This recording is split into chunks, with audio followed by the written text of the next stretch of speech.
Next on Worcester News tonight, a fatal fall from a movie theater roof. More on what police say appears to be a tragic accident. Plus, the American Red Cross in severe need of blood donations. We'll tell you why.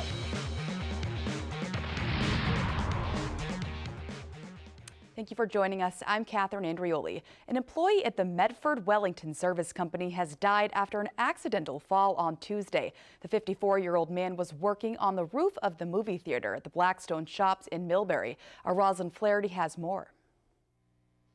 It's being called a freak accident. A worker died after falling off the roof of the Blackstone Valley Cinema Deluxe in Millbury. We received a phone call here at the police department reporting that a male victim had fallen off of the roof. Millbury police identify the man as John Foltz of Canton. He was an employee of Medford Wellington Service Company. Police say the 54-year-old was alone on the roof, handling a large aluminum heat exchanger when he fell approximately 30 to 35 feet to the ground. Upon arrival, the male victim was located on the side of the building, and one of his co-workers was doing CPR on him. And our police and EMS personnel joined in. Folks was pronounced dead at the hospital.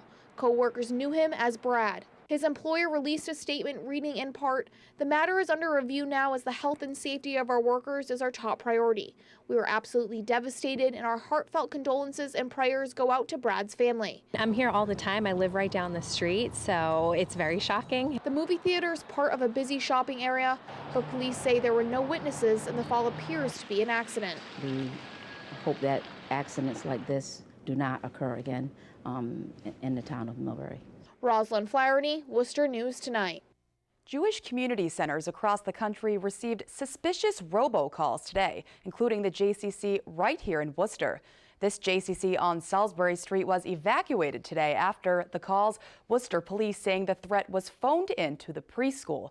This building was determined to be safe after no devices were found. After an extensive search by police, the JCC did send a letter to the parents of children in the daycare, notifying them of the situation. Police are trying to determine who's behind the calls. We do know the calls had a woman's voice. And police are asking for the public's help tonight after a masked suspect robbed a bank on Park Avenue. The suspect was caught on camera. Police shared surveillance pictures on social media in hopes someone will recognize this person. Our Olivia Lemon spoke with police today and has the latest. Worcester police posted these pictures to their Facebook page Wednesday in hopes of finding the man who robbed Commerce Bank. I think if anyone knows this individual and has seen him before, they may be able to identify him, even though he did attempt to disguise his face. Sergeant Michael Hanlon says the robbery happened around 1 p.m. Tuesday at the bank on Park Avenue. The suspect is described as a white male wearing a black disguise covering his face.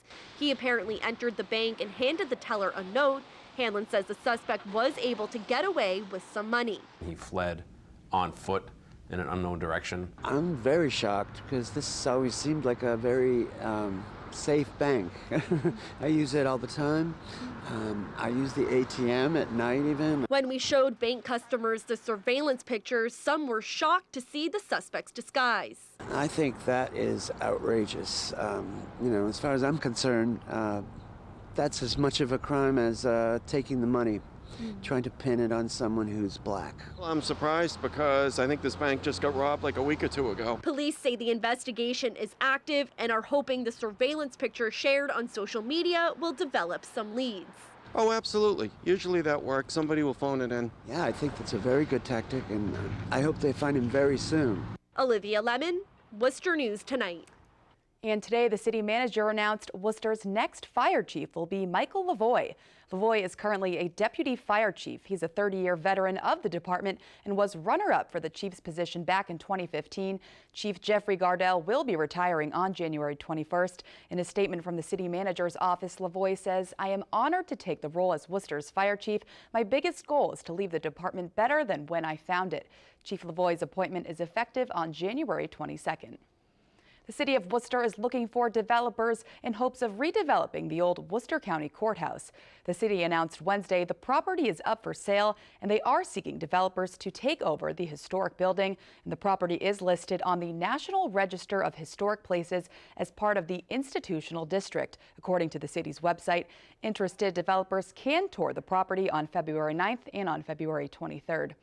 As President-elect Donald Trump prepares to be sworn in on Friday, there is concern over what his administration plans to do to the Affordable Care Act. Efforts are underway to repeal, which could be an impact on health care coverage for millions of Americans. Here in Worcester today, we discuss the issues, and Andy Madison has more on the details.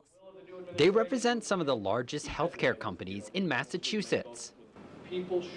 Fallon Health, UMass Memorial Medical Center, St. Vincent's Hospital, all discussing the impact ending the Affordable Care Act could have on health care coverage. It's important for us to stand together and say, this is a bill, this is legislation that has improved health care for folks in the Commonwealth of Massachusetts, and we want to find a way to make it better, not get rid of it. We're all waiting to see what happens with the repeal of the Affordable Care Act. And with this broad panel today, it's clear that no one has the answer just yet. We need more definition, we need more direction coming out of Washington. Congress could repeal the Affordable Care Act and try to replace it with another version of the law. Congressman Jim McGovern says the move could cause many to lose health care coverage. He says it is important to fight for health care going forward. I think we all have to, as a team, be in their face and making the case why we have a good system here, and please don't do any harm to what we have here. There is a lot of uncertainty and concern over what the new administration will do with the Affordable Care Act. Depending on how deep the cuts go, it could impact health care coverage, resources, and jobs in Massachusetts. The UMass Memorial Medical Center and UMass Memorial Healthcare in central Massachusetts is a huge economic engine, and these financial threats to us would trickle throughout the economy of central Massachusetts. No doubt about that.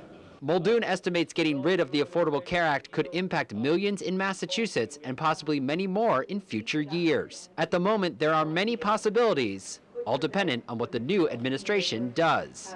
We all support the Affordable Care Act. I mean, it's been very important to not only us as organizations providing care, but to the citizens of the Commonwealth of Massachusetts.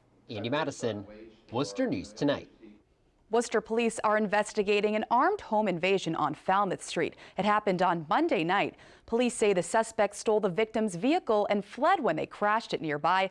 According to investigators, a 23-year-old female victim and her 5-year-old son were hiding in the bathroom when 3 men broke into her apartment.